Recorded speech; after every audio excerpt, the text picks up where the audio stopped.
કાનું નામ એ નથી ખબર કે કેટલા ટાઈમથી તમે અહીંયા લેવા આવો છો?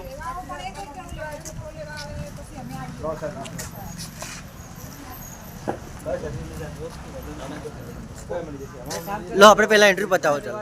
તો તમને કેટલું દર વખતે કેટલું ઓછું મળે છે?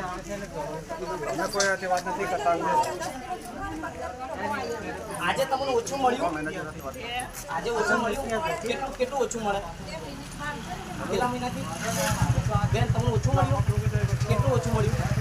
દો કેમની આપો જ છે દેખો તમે. કેટલું?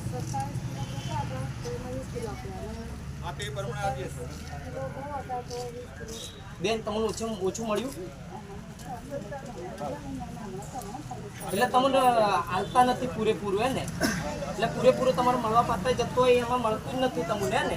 એવું જ છે ને બેન? તમને બી મળતું નથી ને? પૂરેપૂરું મળતું નથી હે ને?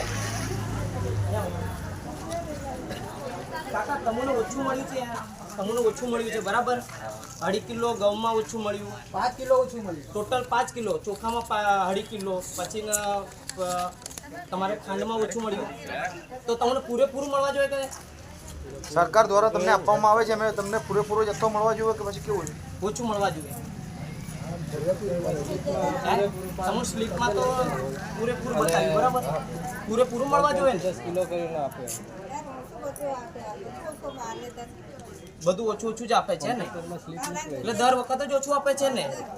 ઓકે ચાલો બરાબર. પેલો 27 વાળી બેન આ બધું ઉભા છે અહીં ઉભા રહો.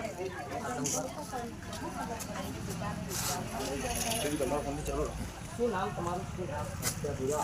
પટિયાપુરા. તમે કયા ગામથી આવો? અહીંથી વડી ઉપડા એવું હોય ને? તમે અહીંયા અનાજ લેવા આવ્યા એવું હોય ને? તમે 12.5 કિલોમાંથી ચોખ્ખા તમને 10 કિલો મળ્યું, 12.5 કિલોમાંથી ઘઉં તમને 10 કિલો મળ્યું બરાબર. ઓછું મળ્યું કહેવાય ને? તમને પૂરેપૂરું મળવા જોઈએ કે નહીં મળવા જોઈએ?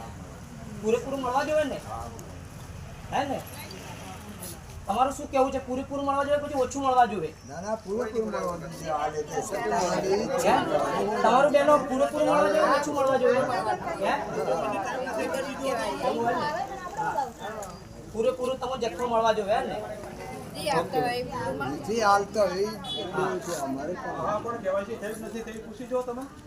શું બોલો? શું કહો છો? કેવાયસી નથી થયું એટલે કેવાયસી એટલે કેવાયસી નથી થયું એટલે ઓછું આપવામાં આવે સાહેબ? રૂલ્સ છે એવું?